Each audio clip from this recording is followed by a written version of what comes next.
akan kata, innallaha wa malaikatahu yusalluna 'alan nabi ya ayyuhalladzina amanu sallu 'alaihi wa sallimu taslima.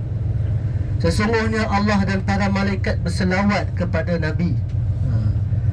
Dan innallaha wa malaikatahu yusalluna 'alan nabi ya ayyuhalladzina amanu, wahai orang beriman, sallu 'alaihi wa sallimu taslima. Selawatlah kepada junjungan besar Nabi Muhammad sallallahu alaihi wasallam. Jadi sangatlah rugi bila kita dengar nama Nabi Muhammad sallallahu alaihi wasallam, kita selawat.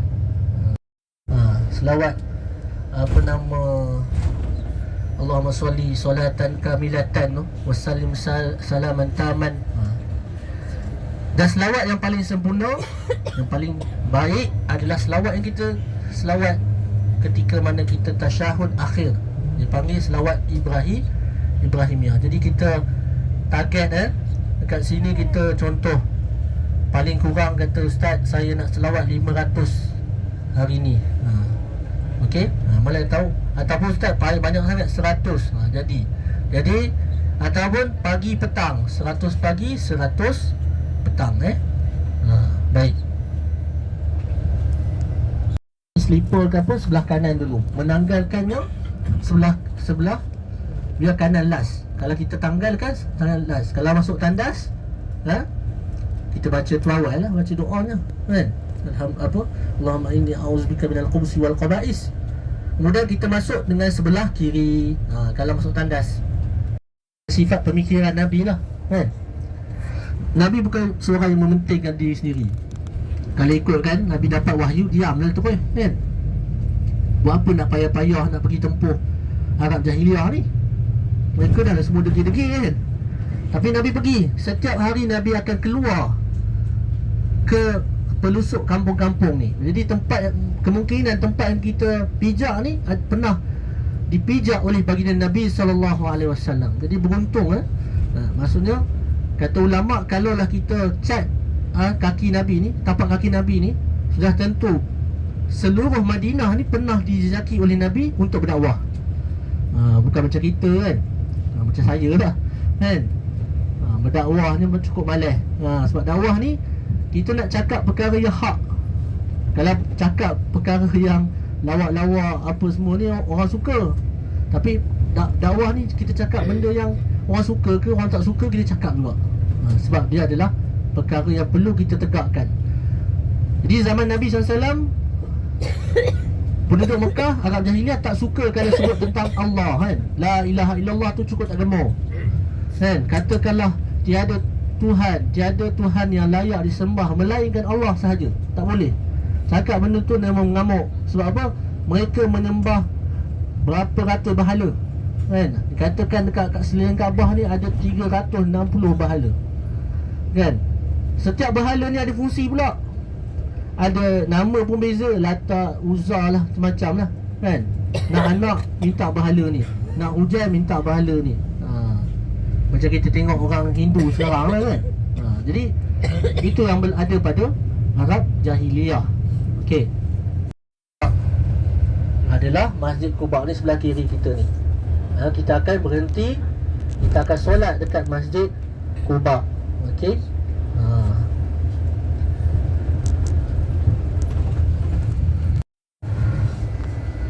Apa kita nak buat ke Masjid Quba ni? Okey, tuan-tuan nanti Allah SWT boleh solat duha. Sambil tu niat tahiyatul masjid. Maksudnya solat duha, maksudnya dapat pahala tahiyatul masjid. Solat 4 rakaat. Ustaz, saya nak solat 12 boleh tak? Okey, di belakang Haji Hajah yang saya kasih sekalian, para tetamu Allah, para penziarah Nabi SAW, adalah Masjid Quba. Allah SWT berfirman dalam surah, dalam Al-Quran, "La masjidun ussisa 'ala taqwa." Maksudnya masjid dibina di atas dasar takwa. Sebab ada masjid yang dibina bukan atas dasar takwa, iaitu masjid dirar. Masjid ni buat fitnah, dan mereka suruh Nabi datang, Nabi tak datang. Okey. Jadi masjid ni lah masjid pertama yang dibina atas dasar takwa setibanya Nabi SAW sampai di Madinah. Okey. Nabi sampai di Madinah pada 12 Rabiul Awal. Adapun Nabi pergi Nabi berhijrah ni pada bulan Rejab, 27 Rejab macam itulah. Jadi ambil masa beberapa belas hari untuk sampai ke Madinah. Dan Nabi SAW, maksudnya tak adalah macam kita kalau pergi satu tempat kita cari rumah lah kan. Nabi tak cari rumah. Nabi terus bina masjid. Dan Nabi sampai hari Isnin, Nabi bermalam dekat rumah sahabat, iaitu nama sahabat tu Kulthum bin Hidam. Kulthum bin Hidam ni dekat depan Masjid Quba lah. Dekat depan Masjid Quba ada perkampungan. Maka Nabi duduk dekat situ selama 4 hari. Daripada hari Isnin, hari Selasa, hari Rabu, hari Khamis dan hari Jumaat Nabi bergerak. Nabi bergerak untuk pergi ke kawasan Masjid Nabawi yang ada sekarang ni. Okey. Dan apa kelebihan Masjid Quba ni? Nabi sebut dalam satu hadis, man tatahhar, siapa yang menyucikan diri, iaitu berwuduk min baitihi, daripada rumahnya, kemudian wa ata Masjid Quba fa shalla fihi, maka dia datang Masjid Quba dan dia solat dalam tu, maka dia akan dapat falahu ajru umrah, maka dia akan dapat pahala umrah. Jadi kita belum buat umrah tapi kita dah dapat pahala, tapi kewajipan belum lagi lah. Kewajipan belum, tapi pahala dah dapat, tuan-tuan betul Allah SWT. Inilah kelebihan yang ada pada umat Nabi SAW. Sebab umur kita pendek, 50, 60, 70 tahun. 60 tahun pun Alhamdulillah lah. Dan 70 tahun lagi Masya Allah lah kan. Saya pun tak tahu bila. Hari ni rata-rata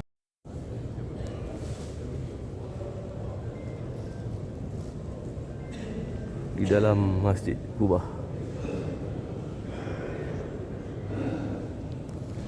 Datang sini untuk solat duha 4 rakaat.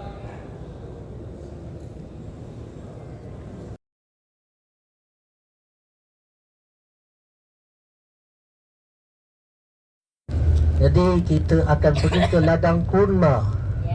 Okey, ladang kurma. Walaupun manusia dah bagi dan yakin. Jadi ajwa ni salah satu daripada kurma yang daripada syurga, dan Nabi SAW tanam dengan tangan Nabi yang mulia ni. Tapi kalau tanya saya kan, Ustaz, Tanah Haram Mekah Madinah, Tanah Haram Madinah ni bukannya luas sangat. Mungkin dalam 13 km persegi, 14 km persegi. Tapi macam mana dia orang kata kurma Madinah boleh sampai berapa juta kan? Maksudnya bolehlah kita faham kita kena faham konsep kat sini. Mungkin kurma tu kurma benih Madinah tapi tanam dekat Tabuk. Baik. Jadi kita faham lah, saya beli kurma Madinah ni, tapi kita faham bahawa kurma yang nak dapat dari Tanah Haram Mekah, Tanah Haram Madinah ni, dia limited edition. Dia limited.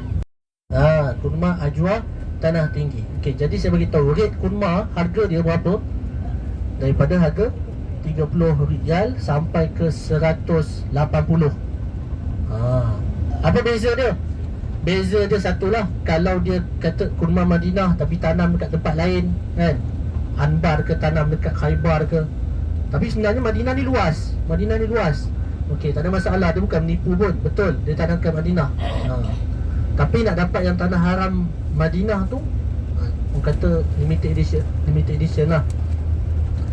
Jadi harganya 30 sampai ke 180. Macam mana 180 Ustaz? Bezanya kayangan benar ni.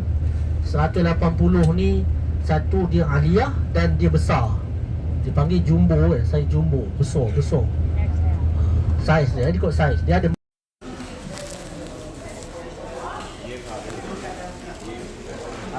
Ini berapa? Ini tin. Tin satu 125 dia. Satu. 245. 245. Nah. Ini 5 dia.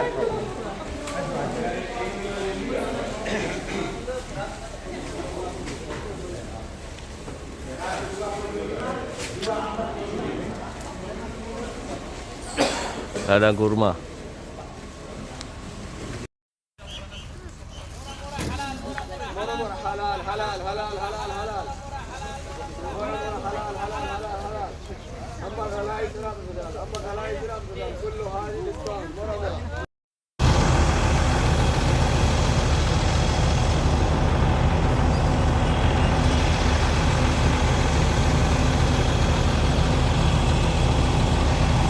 على سيدي عثمان يا علي يا ابن أبي طالب منكم المصدر المواهب هل أرى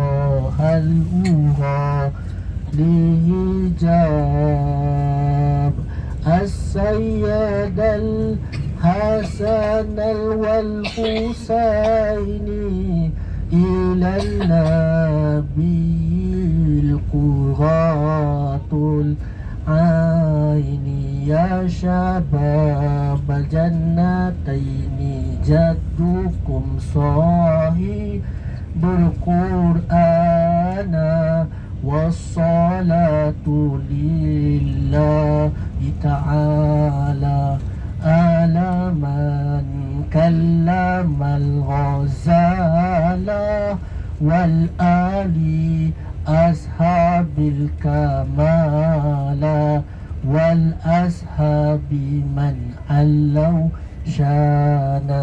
Baik, jadi sebagaimana ulama bagi tahu nafsu ni kita kena tundukkan dia. Seumpama macam ni lah tuan-tuan, kita ada kuda kan, kita boleh kuda lah, tapi kita tak boleh lah kuda kan. Tapi nak cerita perumpamaan, kita ada kuda. Okey, kuda ni kalau kita kita didik dia, kita asuh dia. Kuda ni orang tak asuh pun lagi. Kita tarbiyah dia, ataupun kuda ni kita jinakkan dia kan, kita ajar dia kan, maka dia akan, kita boleh tunggang dia. Cuba bayang kalau kuda tu kuda liar, agak-agak boleh tak kita tunggang? Dia tendang je kita kan. Jadi ulama bagi tahu nafsu ni macam ni. Nafsu ni kita kena tundukkan dia. Kita tak boleh ikut sangat. Kalau kita ikut nafsu ni nak apa? Dia nak dunia lah. Bukan dunia ni tak boleh. Tapi dia nak lebih lagi. Dia nak dunia lebih lagi. Dia nak harta, dia nak pangkat, dia nak kekayaan, tak cukup-cukup. Jadi Ustaz, macam mana Ustaz? Adakah dunia ni tak perlu? Dunia ni perlu, tapi bukan di hati kita, di tangan kita. Maksudnya nak dakwa lah. Kami tanduk kata, kambing ada tanduk ni, tanduk aku. Maksudnya nak ceritakan bahawa bukan kata manusia, jin, tetapi semua haiwan pun akan menuntut bela dekat mahsyar ni. Di mahsyar ni adalah tempat yang mana Allah Ta'ala akan muka. Barulah masa tu baru tahu bahawa kita menghadap Rabbul Alamin kan. Kita menghadap Tuhan sekalian alam, Tuhan bagi segala raja-raja kan. Raja bagi, maksudnya Tuhan bagi segala raja-raja dunia ni, hebat macam mana pun akhirnya akan kembali kepada Allah Subhanahu wa Ta'ala. Itu sebab Allah Ta'ala sebut dalam Al-Quran, ya ayyuhallazina amanu hal tanzur nafsum ma qaddamat lighad. Wahai orang beriman, apa persediaan kamu untuk menghadapi hari kiamat, hari akhirat. Ghadan ni bukan esok. Esok ni masuk alam lain lah. Kita apa esok Ustaz? Esok dekat situ bukan masuk esok hari dunia ni, esok hari kiamat nanti. Wala taqulu kallazina nasullaha fa ansahum anfusahum ulaika humul fasiqun. Jangan kamu melupakan Allah. Kalau kamu melupakan Allah, kamu macam orang yang berdosa, orang yang fasik, Allah kata kan. Allah pun akan melupakan kamu. Kan. Kalau kita lupakan Allah, besok pada hari kiamat nanti Allah tak pandang langsung pada kita. Jadi kita sangat takut. Jadi tuan-tuan kata Allah SWT, di hadapan kita ni adalah Jabal Uhud. Jabal Uhud, salah satu daripada perkara dalam syurga ada dalam dunia ni tuan-tuan. Banyak lagi perkara dalam syurga ada kat dunia, iaitu sungai Furat kan. Kemudian kalau makanan ajwa. Kemudian yang dulu Yahudi minta dekat Allah tu apa? Manna wassalwa kan. Mana wasalwa. Yahudi memang handai lah buat minta-minta ni. Jadi peperangan berlaku di mana? Nanti kita akan ceritakan di bawah. Kita akan berada di sini lebih kurang 15 minit. 15 ke 20 minit lah. Sebab kita nak balik hari Jumaat ni.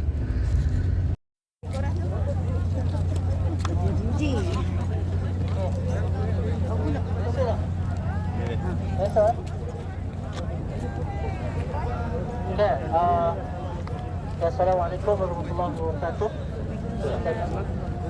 Okey, sekarang ni kita berada di Medan Uhud Medan Uhud. Okey. Pertama, Allahumma salli ala sayyidina Muhammad. Okey, peperangan Uhud ni berlaku 32 bulan 32 bulan selepas hijrah. 32 bulan selepas apa? Selepas hijrah. Okey. Jadi siri pertama peperangan dalam Islam ni adalah perang Badar, yang mana 300 lawan 1000, tetapi Allah Ta'ala beri kemenangan kepada orang Islam.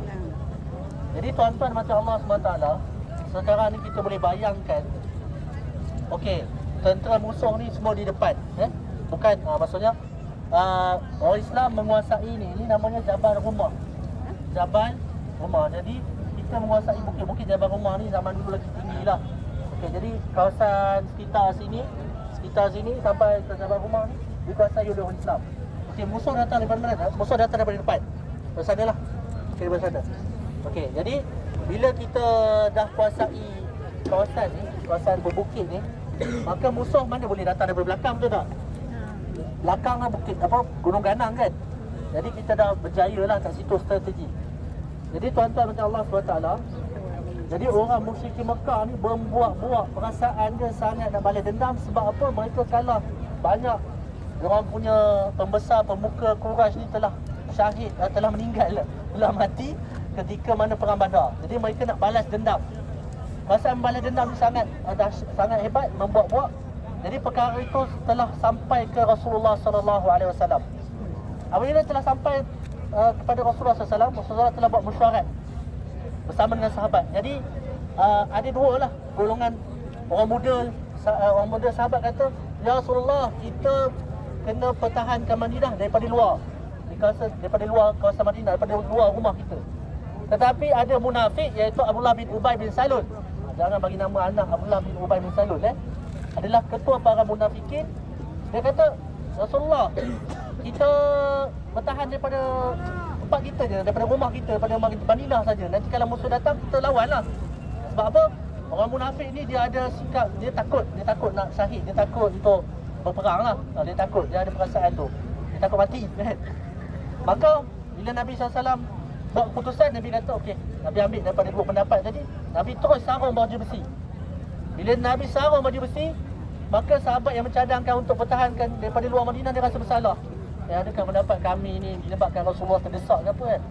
Kemudian dia cakap balik, selotok balik dengan Rasulullah, ya Rasulullah, adakah tak boleh Rasulullah, tak apalah kita, maksudnya tanggallah balik baju besi ni. Rasulullah kata apa? Apabila seorang rasul ni telah memakai baju besi, maka mereka tak akan tanggalkan. Maksudnya bila dah nak pergi perang tu akan patah balik. Maka teruslah mereka mempertahankan kat sini. Maka dekat situ Nabi SAW telah susun Abdullah bin Jabir jadi ketua kepada, ada 50 orang pasukan pemanah, iaitu diketuai oleh Abdullah bin Jabir.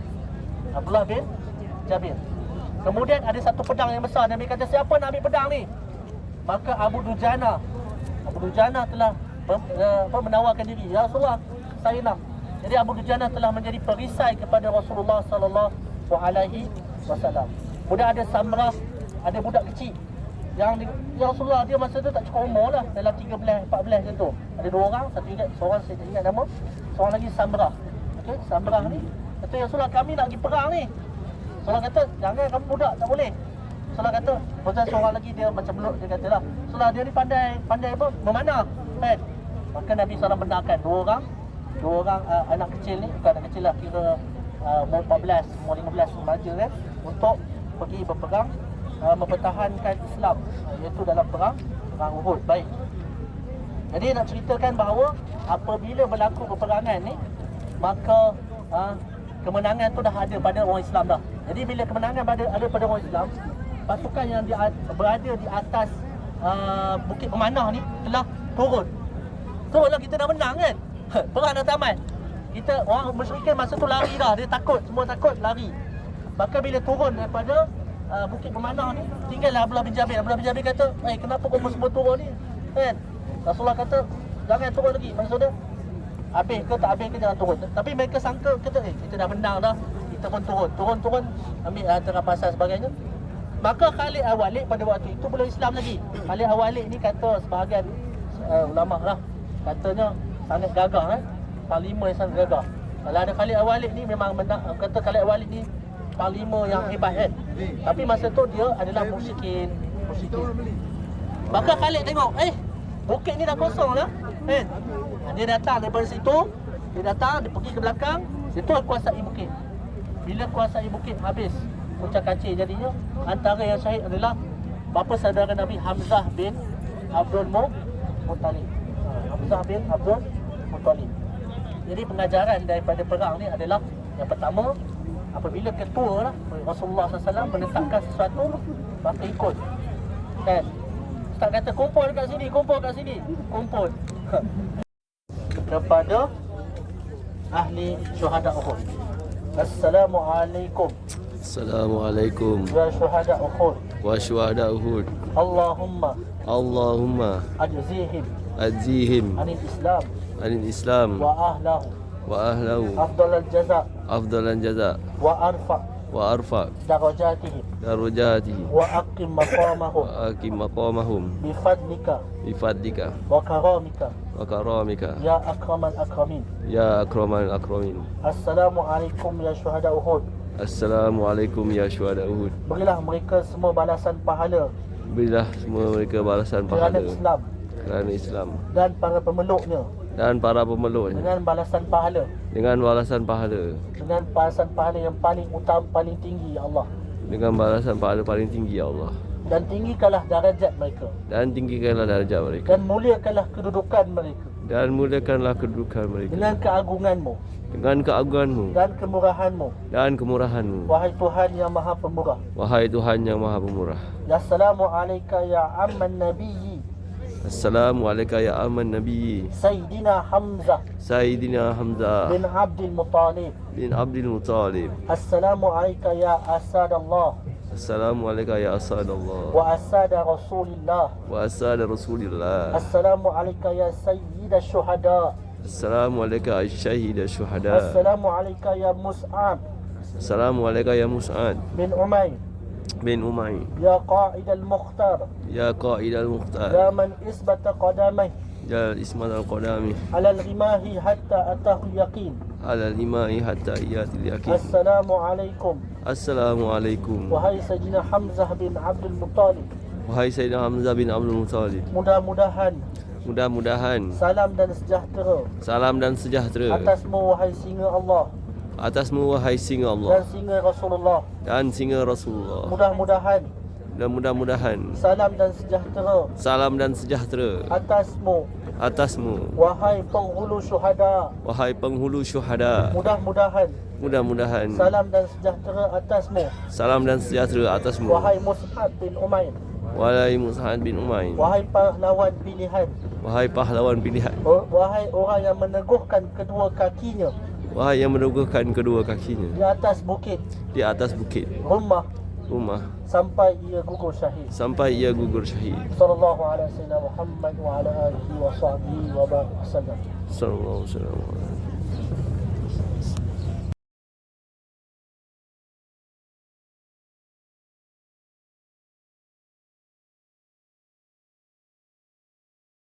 Nabi sallallahu alaihi wasallam. Alhamdulillahi rabbil alamin. Wassalatu wassalamu ala asyrafil anbiya'i wal mursalin. Nabiyina Muhammad wa ala alihi wa sahbihi wa baraka wasallam. Habis baru kita selawat, barulah kita sebutkan doa. Dan habis tu baru kita sebut doa.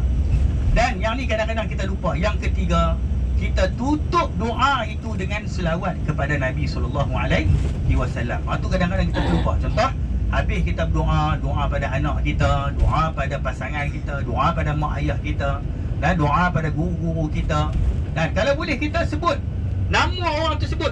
Dalam sebuah hadis yang sahih, Nabi sebut, Allahumma ghfirli li Aisyata. Ya Allah, ampunkanlah dosa-dosa Aisyah. Nabi sebut nama isteri Nabi sallallahu alaihi wasallam. Tengok romantiknya Nabi kita, Nabi sallallahu alaihi wasallam. Jadi yang kadang-kadang kita lupa, habis daripada kita berdoa, kita tutup doa kita dengan selawat kembali kepada Rasulullah sallallahu alaihi wasallam. Habis kita doa, wa sallallahu ala sayyidina Muhammad wa ala alihi wa sahbihi wa baraka wa sallam. Itu 3 adab. Banyak lagi lah kalau kita nak urai dalam bab berdoa ini. Jadi hadirin dan rahmati Allah, Banyak kedai tutup sini lah hari Jumaat. Ya. Dia tutup sekejap je, dia buka balik.